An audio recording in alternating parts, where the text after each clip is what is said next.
കേരളത്തിന്റെ രാഷ്ട്രീയ ചരിത്രത്തിൽ എന്നും കേഡർ സംവിധാനത്തിന്റെ അച്ചടക്കവും കൃത്യമായ ആസൂത്രണം കൊണ്ട് ശ്രദ്ധേയമായ പാർട്ടിയാണ് CPIM. എന്നാൽ ഇത്തവണ വരാനിരിക്കുന്ന നിയമസഭാ തിരഞ്ഞെടുപ്പിൽ പാർട്ടി സംസ്ഥാന നേതൃത്വം സ്വീകരിച്ചിരിക്കുന്ന നിലപാടുകൾ കേവലം ഒരു തിരഞ്ഞെടുപ്പ് തന്ത്രം എന്നതിലുപരി വലിയ രാഷ്ട്രീയ ശസ്ത്രക്രിയയായാണ് വിലയിരുത്തപ്പെടുന്നത്. മുതിർന്ന നേതാക്കളെയും നിയമസഭയിൽ ശബ്ദമുയർത്തിയ യുവ പോരാളികളെയും മാറ്റി നിർത്തി തികച്ചും അപ്രതീക്ഷിതമായ മുഖങ്ങളെ പരീക്ഷിക്കാനുള്ള CPM സംസ്ഥാന നേതൃത്വത്തിന്റെ നീക്കം രാഷ്ട്രീയ കേരളത്തിൽ വലിയ ചർച്ചകൾക്ക് തുടക്കമിട്ടിരിക്കുകയാണ്.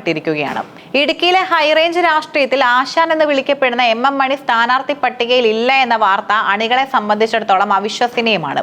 അടിത്തട്ടിലെ ജനങ്ങളുമായി നേരിട്ട് സംവാദിക്കുന്ന തന്റെ തനതായ ശൈലിയിലൂടെ എതിരാളികളെ നേരിടുന്ന മണി ഉടുമ്പൻചോലയിലെ പരാജയപ്പെടാത്ത ശക്തിയായിരുന്നു. ഉടുമ്പൻചോലയിൽ MM മണിയെ പോലൊരു ജനകീയ നേതാവ് വീണ്ടും മത്സരിക്കേണ്ടത് ജില്ലയിലെ മറ്റു മണ്ഡലങ്ങളിലും ഗുണം ചെയ്യുമെന്നായിരുന്നു ഇടുക്കി ജില്ലാ സെക്രട്ടേറിയറ്റിന്റെ നിലപാട്.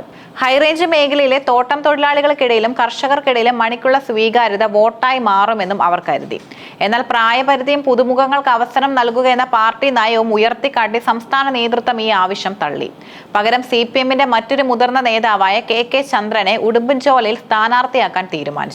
ജില്ലയിലെ പാർട്ടിയെ ശക്തമായി നയിച്ചിട്ടുള്ള ജയചന്ദ്രന് മണിയുടെ അഭാവം നികത്താൻ കഴിയുമോ എന്നതാണ് വരാനിരിക്കുന്ന ചോദ്യം. നിയമസഭയ്ക്കകത്തും പുറത്തും CPMന്റെ വാഗ്മിയായ യുവനേതാവാണ് M സ്വരാജ്. കഴിഞ്ഞ തിരഞ്ഞെടുപ്പിൽ നേരിയ വോട്ടുകൾക്ക് നഷ്ടമായ തൃപ്പൂണിത്തറ തിരിച്ചുപിടിക്കാൻ സ്വരാജിനെ തന്നെ നിയോഗിക്കണമെന്നായിരുന്നു എറണാകുളം ജില്ലാ നേതൃത്വത്തിന്റെ ഏകകണ്ഠമായ തീരുമാനം. എന്നാൽ ഇവിടെയും സംസ്ഥാന നേതൃത്വം തികച്ചും വ്യത്യസ്തമായൊരു വഴിയാണ് തിരഞ്ഞെടുത്തത്. വൈപ്പിൻ മണ്ഡലത്തിൽ മികച്ച രീതിയിൽ പ്രവർത്തിച്ചു വരുന്ന MLA K ഉണ്ണികൃഷ്ണനെ തൃപ്പൂണിത്തറയിലേക്ക് മാറ്റാനാണ് പാർട്ടി തീരുമാനം. മുതിർന്ന നേതാവായ ഉണ്ണികൃഷ്ണന്റെ സ്വീകാര്യത തൃപ്പൂണിത്തറയിലെ സങ്കീർണമായ വോട്ട് ബാങ്കുകളെ സ്വാധീനിക്കുമെന്ന് നേതൃത്വം കരുതുന്നു. ഉണ്ണികൃഷ്ണൻ തൃപ്പൂണിത്തറയിലേക്ക് പോകുമ്പോൾ വൈപ്പിൻ മണ്ഡലം നിലനിർത്താൻ മഹിളാ അസോസിയേഷൻ ജില്ലാ സെക്രട്ടറി MB ഷൈനിയെ രംഗത്തിറക്കാനാണ് തീരുമാനം. ഭരണരംഗത്ത് സംഘടനാ രംഗത്തും സ്ത്രീകൾക്ക് കൂടുതൽ പ്രാധാന്യം നൽകുക എന്ന നയമാണ് ഇവിടെ നടപ്പിലാകുന്നത്. എറണാകുളം ജില്ലയിലെ CPM നേരിടുന്ന വെല്ലുവിളികളിൽ ഒന്ന് നഗരമേഖലയിലെ വോട്ടർമാരുടെ രാഷ്ട്രീയ ചായ്വാണ്. തദ്ദേശ തിരഞ്ഞെടുപ്പിൽ നഗരസഭകളിൽ ഉണ്ടായ തിരിച്ചടികൾ പാർട്ടിയെ ഇരുത്തി ചിന്തിപ്പിച്ചു. ഇതിന്റെ ഭാഗമായി തൃക്കാക്കര ഉൾപ്പെടെയുള്ള മണ്ഡലങ്ങളിൽ പൊതു സ്വതന്ത്രരെ പരീക്ഷിക്കാൻ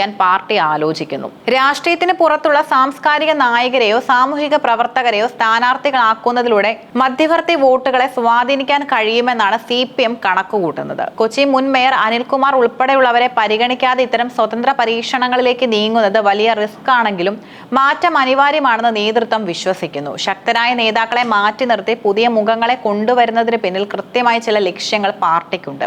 തുടർച്ചയായ ഭരണത്തിന് ശേഷം സ്വാഭാവികമായും ഉണ്ടാകാവുന്ന ഭരണവിരുദ്ധ വികാരം കുറയ്ക്കാൻ പുതിയ സ്ഥാനാർത്ഥികളെ അവതരിപ്പിക്കുന്നത് സഹായിക്കും. പാർട്ടിയിൽ യുവത്വത്തിന് കൂടുതൽ പ്രാധാന്യം നൽകിക്കൊണ്ട് വരും കാലത്തെ നേതാക്കളെ വളർത്തിയെടുക്കുക എന്നത് CPMന്റെ ദീർഘകാല തന്ത്രമാണ്. മാറ്റങ്ങൾ അണികളിൽ വലിയ ചർച്ചയാകുമെങ്കിലും തിരഞ്ഞെടുപ്പ് രംഗത്ത് പുതിയൊരു ഉണർവ് കൊണ്ടുവരാൻ ഇത്തരം നടപടികൾക്ക് കഴിയുമെന്ന് നേതൃത്വം കരുതുന്നു. CPMന്റെ ഈ നീക്കം രാഷ്ട്രീയ കേരളത്തിൽ വൻ ചർച്ചയായി കഴിഞ്ഞു. UDFും BJPയും മുതിർന്ന നേതാക്കളെ തന്നെ രംഗത്തിറക്കുമ്പോൾ CPM സ്വീകരിക്കുന്ന ഈ പരീക്ഷണാത്മകമായ രീതി എത്രത്തോളം ഫലം കാണുമെന്ന് കണ്ടറിയേണ്ടതുണ്ട്.